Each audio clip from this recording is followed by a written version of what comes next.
इस वीडियो में जिस बिजनेस को डिस्कस करने जा रहे हैं वो है बत्तख पालने का कारोबार, डक फार्मिंग। इसकी कुछ चीजें हैं, कुछ मालूमात, इंफॉर्मेशन आपके साथ शेयर करना है।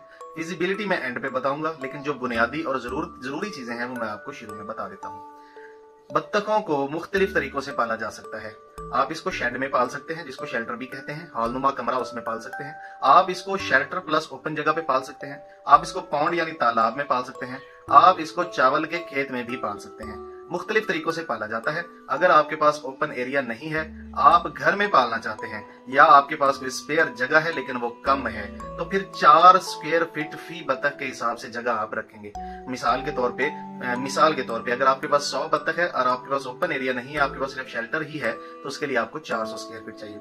अगर आपके पास ओपन जगह भी है, यानी आपने रात को बत्तख बंद करनी है और दिन में खुली छोड़नी है, तो फिर आपको 3 स्क्वायर फीट एक बत्तख के लिए जगह है, वो जगह जो है वो काफी रहेगी।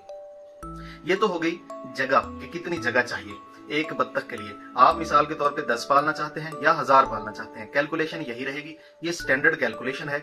सबसे ज्यादा बत्तख इस वक्त इंडिया केरला में पाली जाती है और उसके गिरदो नवाह में भी, लेकिन अब धीरे धीरे पाकिस्तान में भी बत्तख पालने का शौक जो है वो बढ़ता जा रहा है। लोग इस कारोबार से मुनाफा कमा रहे हैं, पैसा कमा रहे हैं। अब बात करते हैं कि बत्तख के लिए बिल्डिंग कैसी चाहिए। ये डिपेंड करता है कि आप कितना इन्वेस्ट करना चाहते हैं। अगर आप कंट्रोल शेड बनाना चाहते हैं तो आप 1 करोड़ रुपया इन्वेस्ट कर सकते हैं। अगर आप घर में इसको पालना चाहते हैं तो आप 10 से 12 हजार रुपए में भी इसकी बिल्डिंग तैयार कर सकते हैं। आप इसको खेमे में भी पाल सकते हैं। आप इसको जो जाली वाला दड़बा होता है उस दड़बे के अंदर भी पाल सकते हैं। ये डिपेंड करता है कि आप इसको कैसा पालना चाहते हैं। मैंने एक छोटी सी वो देखी थी वीडियो कहीं पे, उसमें एक बंदे ने तालाब बनाया हुआ था। तालाब के बिल्कुल साथ किनारे पे लकड़ी का एक दड़बा बनाया हुआ था। वो रात को बत्तखें जो है वो खुद ही उस दड़बे में चली जाती थी, वो बंद कर देते थे। सुबह सुबह जो है वो बत्तखों को खोल देता था, वो पौंड में चली जाती थी। बड़ा जबरदस्त उसने निजाम बनाया हुआ था। ये डिपेंड करता है आप पे कि आपने इस पे कितना खर्च करना है, कितना पैसा आप इन्वेस्ट करना चाहते हैं। जो पंजाबी की एक मिसाल है ना, जितना गुड़ पाओ उतना ही मीठा होता है। तो जितना ज्यादा अच्छे से इन्वेस्ट करेंगे उतनी ज्यादा आपकी अर्निंग जो है वो आपको वापस मिलेगी। एक बेसिक चीज का आपने ख्याल जरूर रखना है कि जो शेड होगा आपका या जो शेल्टर होगा वो 2 साइड से जाली लगा होगा और 2 साइडों से बंद होगा। फर्श उसका कच्चा भी हो सकता है, फर्श उसका पक्का भी हो सकता है। इस चीज से कोई फर्क नहीं पड़ता। अगर आपका शेड ईंटों से बना हुआ है तो फिर लाजमी है कि एहतियातन आप उसके अंदर चूना जरूर कर लें। चूना जो है वो जर्म किलर होता है, जरासीम कुछ होता है, यानी बीमारियां उससे कम हो जाती हैं। और एक चीज का खास ख्याल रखना है कि आपने जो इनका पानी का इंतजाम करना है वो एक नाली की शक्ल में करना है। वो बिल्डिंग की किसी भी दीवार के साथ आप कर दें, उससे कोई फर्क नहीं पड़ता। उसके अंदर पानी के बर्तन रखें, पानी के बर्तनों से वो पानी पिएंगे बत्तख, और जो पानी वो जाया करेंगे वो उस नाली के जरिए बह के बाहर चला जाएगा। इससे ये होगा कि शेड सारा गीला नहीं होगा, जगह जगह पे जो है ना वो गीलापन आपको नजर नहीं आएगा। शेड का गीला रहना बीमारियां आने का बाइस बनता है। अगर आपने बच्चे रखे हों या आपने बच्चे निकलवाए हों बत्तखों के, तो फिर तो बहुत जरूरी हो जाता है कि आपका शेड गीला ना हो। उस सूरत में सर्दियों के अंदर आपने ये करना है कि चावल की भूसी या फिर गंदम का भूसा बारीक वाला, ये इन दोनों में से एक चीज या ये दोनों मिक्स भी आप ले सकते हैं। इसको आपने 2.5 से 3 इंच की तह बना देनी है अपने फर्श के ऊपर, जिससे नमी या गीलापन जो है वो बत्तखों को नहीं लगेगा। ना तो उनको सर्दी होगी, सर्दी से नमूनिया होगा, और ना ही वो जो है ना किसी और बीमारी की तरफ जाएंगी। और अगर गर्मियां हो तो फिर 1 से 1.5 इंच की तह इस काम के लिए काफी है। ये एहतियाती तदाबीर है, ये आपने जरूर करनी है। इसके बगैर अगर आप अपना फार्म शुरू कर देंगे तो शुरुआत में ही आपको प्रॉब्लम आना शुरू हो जाएंगे। इन चीजों का खास तौर पे एहतियात भी करनी है और ख्याल भी रखना है। ये महंगी तजावीज नहीं है, ये सस्ती हैं, कॉमन है, हर जगह से ये चीजें आपको मिल जाती हैं। मिसाल के तौर पे भूसा जो है वो 280 रुपए मन है। आपका जो शेड है 1 मरले का, 1 मन उस पर फैला दे तो वो काफी रहेगा। तो ये मैं एक एग्जांपल दे रहा हूँ। अगर आपका शेड बड़ा है तो फिर आप उसको उससे ज्यादा कर सकते हैं। और जो चावल की भूसी है वो गंदम के भूसे से भी सस्ती होती है। या दूसरे लफ्जों में आप ये कह लें कि जो गंदम की पराली होती है, चावल की पराली होती है, पराली को बारीक बारीक आप काट लें, उससे भी आपको जो है ना वही फायदा हासिल होगा जो कि गंदम के भूसे या इसे चावल की भूसी से आपको फायदा होगा। करते हैं बत्तखों की इकसाम की। बत्तखें 2 तरह की होती हैं। एक बत्तख अंडा देने वाली होती है और एक बत्तख गोश्त वाली होती है। अब आप किस चीज में ज्यादा इंटरेस्टेड हैं ये आपने देखना है। जो सबसे फेमस नस्ल है जो अंडा देने वाली वो कैंपल खाकी है। तो ये बहुत ज्यादा अंडे देती है। ये 280 के लगभग सालाना अंडा देती है। और ये मखसूस रखी जाती है सिर्फ अंडे के पर्पज के लिए, और ये मुसलसल 2.5 साल तक अंडे जो है वो देती रहती हैं। और एक चीज आपको बताता चलूं, अंडे देने वाली जितनी भी बत्तखें हैं उनके पास आपने जो नर रखने हैं वो 5:1 की रेशो से रखने हैं, यानी 5 मादाएं हो तो एक आपने नर रखना है। तो ये कैलकुलेशन आप देख लीजिएगा, यानी 80 मादाएं और 20 नर होंगे तो ये एवरेज सेट बैठेगी। जबकि दूसरी तरफ हम गोश्त की बात करते हैं तो गोश्त वाली में पेकन ब्रीड जो है वो सबसे अच्छी है। ये व्हाइट कलर में होती है और ये गोश्त बहुत तेजी से बढ़ाती है। 46 दिन से लेकर 60 दिन के दौरान ये अपना वजन 2.5 kg तक कर जाती है। और मार्केट में खासतौर पे शहरों में इसका जो गोश्त है उसका रेट मुनासिब है। 200 रुपए अलाइव यानी जिंदा तक ये बिकती है, और अगर थोड़ी सी मंदी चल रही हो तो फिर 220 तक भी ये बिक जाती है।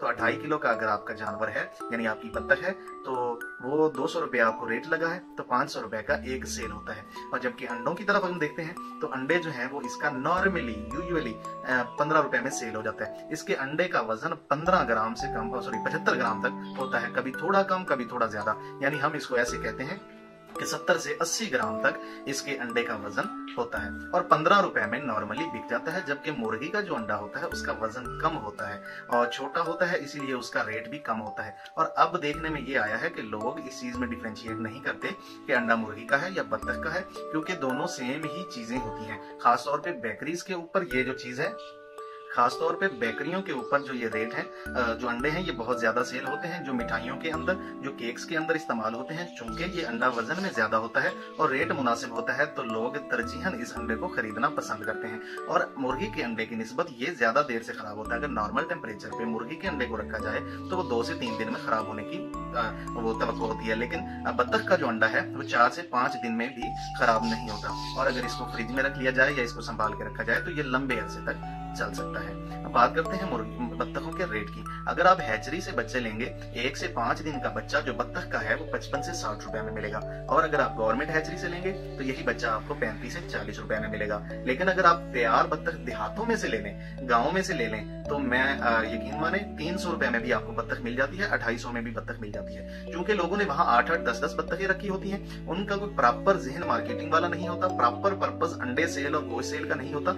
वो लोग 250-300 रुपए में बत्तख जो है वो सेल कर देते हैं। और अगर कोई लोग ये समझे कि यार ये ऐसा नहीं है, तो मैं खुद खरीदार हूँ, मैंने ये खरीदी है, इसी रेट पे खरीदी है और ये मुझे इतने में मिली है, 300 रुपए में मुझे मिली है। 500 रुपए का जोड़ा भी मैंने खरीदा था, सफेद रंग का पैकिंग जो है ये मैंने 500 रुपए का जोड़ा खरीद किया था। तो उस हिसाब से मैं एग्जाम्पल देता हूँ आपको, अगर आपने 100 बत्तख रखनी है तो वो 30,000 रुपए की आएंगी, जिसमें नर और मादा दोनों शामिल होंगी। अच्छा, बात एक और बताता चलो पैकन के बारे में, कि अगर दोस्तों के जहन में ये हो कि पैकन जो है वो सिर्फ गोश्त के लिए होता है, तो नहीं, पैकन भी तकरीबन 150 से 200 के दरमियान अंडे देता है। लेकिन पैकन के लिए एक चीज का ख्याल रखें, अगर आपने उसे गोश्त और अंडा दोनों लेने हैं तो फिर 4-1 की एवरेज से आपको नर मादा रखने पड़ेंगे, यानी 4 मादाएं और 1 नर रखना पड़ेगा। पैकन की एक खसूसियत है कि ये अपनी 4 या 5 या 3 जितनी मादाएं हैं इनको अलग कर लेता है, और जैसे जिधर जिधर ये नर जाता है वो मादाएं उसके पीछे लाइन बनाकर चलती हैं। यहाँ तक कि अगर वो पौंड में उतर जाए, तालाब में उतर जाए नर, तो मादाएं भी उसके पीछे तालाब में उतर जाती हैं। और अगर कोई लाइन तोड़ने की कोशिश करे या डिसिप्लिन कायम ना रखे तो नर जो है, पैकन नर, ये मादाओं की अच्छी खासी जो है ना वो ठुकाई भी करता है, उनको मारता भी है। और पैकन की एक और खास बात है, अगर बच्चे निकलवाने हो तो पैकन अंडों के ऊपर बत्तखों को खुद बिठाता है, आपको बिठाने की जरूरत नहीं है। वो चूज करता है 1 या 2 या 3 मादाएं कि ये मादाएं अंडों पे बैठेंगी, वो उनको बिठाता है, और ना सिर्फ बिठाता है बल्कि उनकी निगरानी भी करता है कि कहीं ये मादाएं अंडों से उठ ना जाएं। और जब तक बच्चे नहीं निकलते तब तक वो उनकी निगरानी करता रहता है। बत्तख के अंडों में से बच्चे जो हैं वो 28 दिन में निकल आते हैं। बच्चे निकलवाने के मुख्तलिफ तरीके हैं। अगर आप बच्चे निकलवाना चाहते हैं तो सबसे अच्छा बेहतरीन तरीका तो यही है कि आप एक कार्नर के अंदर जो है वो अंडे इकट्ठे कर दें और बत्तखें खुद ही वहां पे बैठ जाएंगी। बत्तखें जो है नर जो है वो खुद ही मादाओं को वहां पे बिठा देंगे। पहला तरीका तो ये है। दूसरा तरीका ये है कि आप अपना इंक्यूबेटर ले आए और इंक्यूबेटर में अंडे जो है वो रख दें और उससे बच्चे निकलवा लें। और तीसरा तरीका ये है कि अगर आप इतने लंबे झंझट में नहीं पड़ना चाहते तो वो हैचरियां जिनके पास इंक्यूबेटर ऑलरेडी मौजूद है वो आपसे 10 से 15 रुपए चार्ज करेंगे एक अंडे का, और आपको उससे बच्चे निकाल के आपकी हैंड ओवर कर देंगे। ये जबरदस्त तरीका है कि आप 10-15 रुपए दें और वहां से अपने जो है ना बच्चे निकलवा के अपने पास रख लें। आपने अगर बच्चे रखे हुए हैं या आप बच्चे रखना चाह रहे हैं तो कुछ चीजों का, बुनियादी चीजों का आपको ख्याल रखना पड़ेगा। सबसे पहला तो ये कि उनको सर्दी से बचाना है। सर्दी के अंदर उनको 35 डिग्री चाहिए। उनके चूंकि पर नहीं होते, पंख नहीं होते, वो अपनी हीट खुद नहीं पैदा कर सकते, तो फिर ब्रोडर लेके आए। ब्रोडर मीन आप ये समझ लें, कोई आपने तसला देखा घर में, तसला गोल होता है, जरा चौरस, इस किस्म की कनोपी टाइप एक चीज होती है, वो वो जो ना काफी थोड़ी खुली सी होती है, उसके अंदर ना बल्ब लगे होते हैं 3 से 4 100 वाट के, वो हीट प्रोवाइड करते हैं। छोटे छोटे उसमें 4 5 6 सुराख भी होते हैं जो ऑक्सीजन इन और आउट के काम आते हैं। तो वो ब्रोडर्स ले लें, उनमें आप जो है 35 डिग्री टेम्परेचर मेंटेन करें और 1 महीने के अंदर जो है फीदर्स आ जाएंगे, यानी पर निकलना शुरू हो जाएंगे। जब पर निकलना शुरू हो जाए तो वीकली आपने 3 डिग्री सेंटीग्रेड जो वजन टेम्परेचर है वो कम करते जाना है। पर निकलने के अगले 15 दिन के अंदर बच्चे इस काबिल हो जाते हैं कि वो अपना टेम्परेचर खुद मेंटेन कर सकें, लेकिन फिर भी आपने ब्रोडर के अंदर उसको 1 हफ्ता कम से कम रखना है, यानी पर निकलने के 3 हफ्ते बाद तक आपने इसकी केयर करनी है।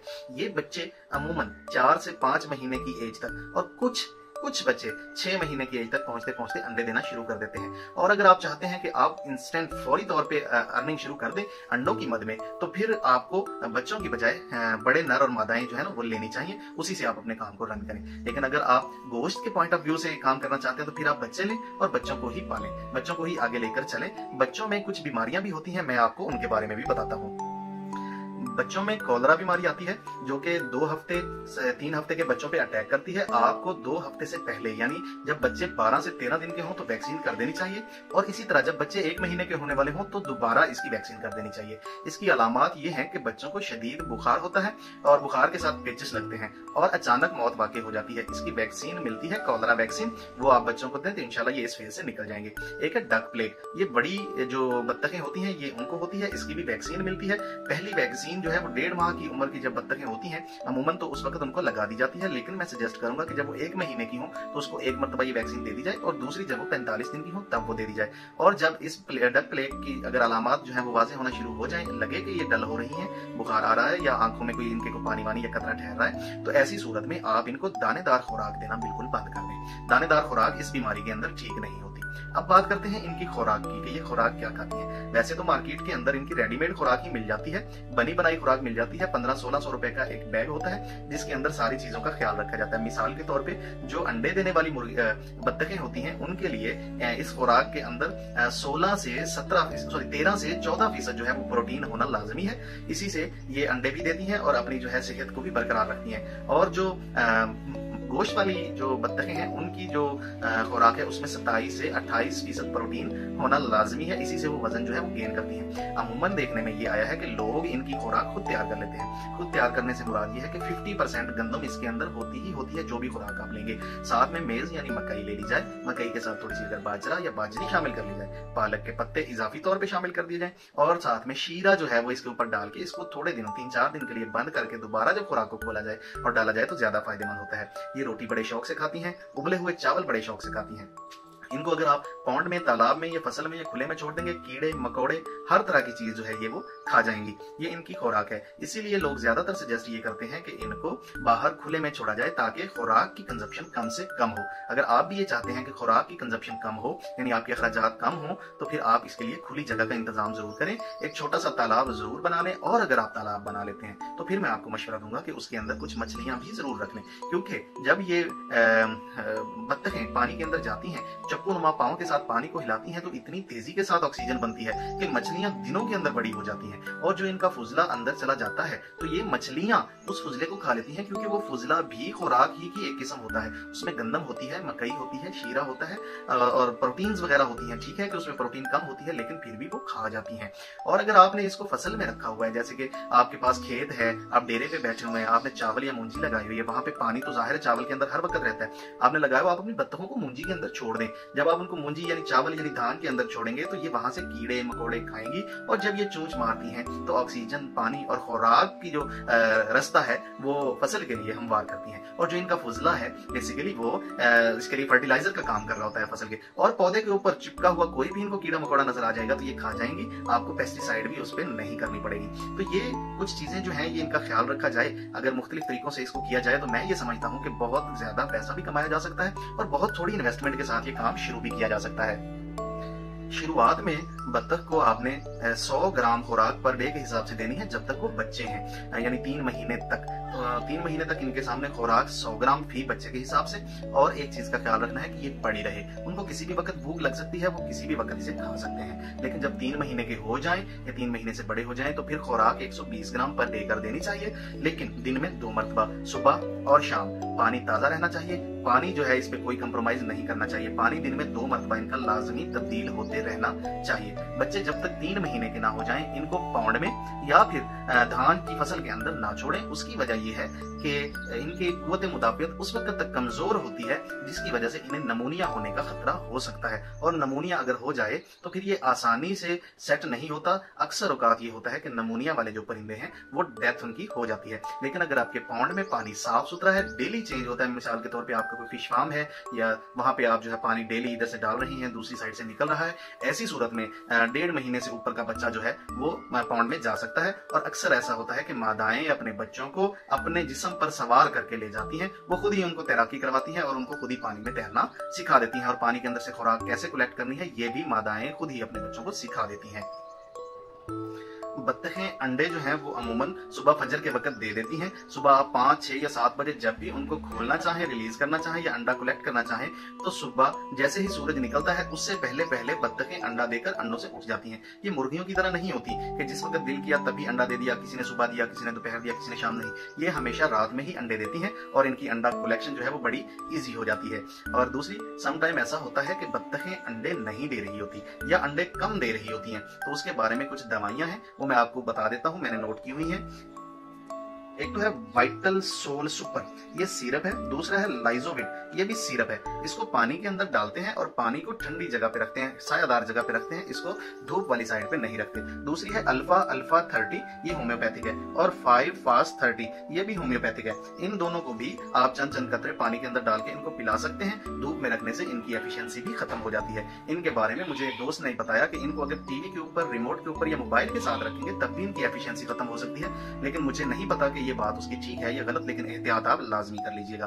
अंडे कम दे रही हूँ या ना दे रही हूँ तो इन अद्वियात का इस्तेमाल किया जा सकता है। ये जो इनका बत्तखों का गोश्त होता है ये जूसी होता है, बड़ा जबरदस्त स्वीट सा, और ये बहुत फेमस हो रहा है, बहुत सारे लोग जो है खा रहे हैं। शहरों के अंदर आप बेकरियों पे, आप होटलों पे, आप ये जो कसाब हैं इनसे जो मुर्गियों का गोश्त सप्लाई करते हैं इनसे कॉन्टेक्ट कर सकते हैं। अगर आपने ज्यादा मुर्गियां पाली हुई हैं या आप ज्यादा बत्तखें पाली हुई हैं या ज्यादा बत्तखें पालना चाहते हैं, आपका फार्म बड़ा है, तो फिर कराची में, लाहौर और रावलपिंडी में इसके बड़े बड़े एक्सपोर्टर बैठे हैं, वो लाइव और गोश्त दोनों ही इसका जो है ना वो खरीद कर लेते हैं। आप इंटरनेट पे थोड़ा सा सर्च कीजिए, आपको बहुत सारे एक्सपोर्टर्स मिल जाएंगे, वो आपसे ट्रकों के ट्रक के हिसाब से जो है ना वो ले लेंगे, आपका पूरा फार्म या गोश्त उठा लेंगे। आपको उसमें काफी फायदा होता है, रकम आपको इकट्ठी मिल जाती है, यकमुश्त मिल जाती है और आप प्रॉफिट में जाते हैं। अब बात करते हैं कि अगर कोई घर में या कोई छोटा बिजनेस स्टार्ट करना चाहता है तो कैसे कर सकता है। ब्रदर्स, सिंपल सी बात है, अगर शुरुआत करनी है, आपने घर से करनी है या आपके पास बहुत थोड़ा सरमाया है, 1 लाख रुपए से कम पैसे हैं आपके पास और आप इस काम को शुरू करना चाहते हैं, तो मैं ये सजेस्ट करूंगा कि आप इसको 100 बत्तख से शुरू करें, 80 मादा और 20 नर।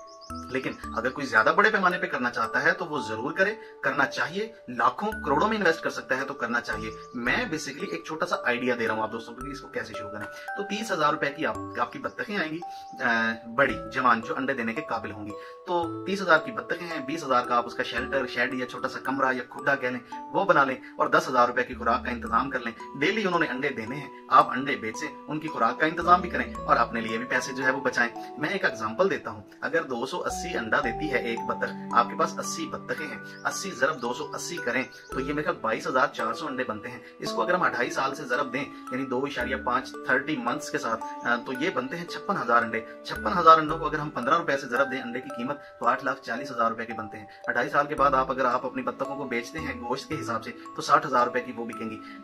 9 लाख रुपया जो है ना वो आपको ये बत्तखें अंडों और गोश्त की शक्ल में देंगी। अब इसके अगर हम एक्सपेंसेस निकाल दें तो 9,000 रुपया महाना एस्टिमेटेड इसका खुराक के और अद्वियात के एक्सपेंसेस निकलते हैं। उस हिसाब से 21,000 रुपया महीना जो है वो आप बचा सकते हैं। 1,000 रुपया आपका ट्रांसपोर्टेशन या किसी और मद में भी लगाएं तो आपको 20,000 रुपया महीना कितने पैसे इन्वेस्ट करके मिल सकता है। सिर्फ 60,000 रुपया महीना एक मरतबा इन्वेस्ट करें और उसके बाद 20,000 रुपया महीना यानी हर महीने आप जो है ना 20,000 रुपया बचा सकते हैं। ये रेशो अच्छी है, कैलकुलेशन मेरी गलत हो सकती है, थोड़े कम पैसे बचाए जा सकते हैं। हो सकता है आप 15,000 रुपया महीना बचा पाए, लेकिन 60,000 रुपया महीना इन्वेस्टमेंट के साथ अगर 15,000 रुपया महीना आप बचा लेते हैं तो क्या ये कम प्रॉफिट है? ये अच्छा खासा प्रॉफिट है। आप 60,000 की बजाय 1,20,000 इन्वेस्ट कर दें, आप जो है वो 30,000 महीना बचा लेंगे। आप 2 लाख इन्वेस्ट कर दें, आप 45,000 रुपए महीना बचा लेंगे। ये तो आप जितनी मेहनत करेंगे, जितना ज्यादा इन्वेस्ट करेंगे, जितनी यानी आपकी एफर्ट्स होंगी, उतने ही ज्यादा आप पैसे जो है ना वो बचा पाएंगे। दोस्तों, हो सकता है कुछ लोग मेरी इस इंफॉर्मेशन से इत्तेफाक ना करें, या हो सकता है कि मैंने जो इन्फॉर्मेशन दी हो उसमें कोई गलती हो,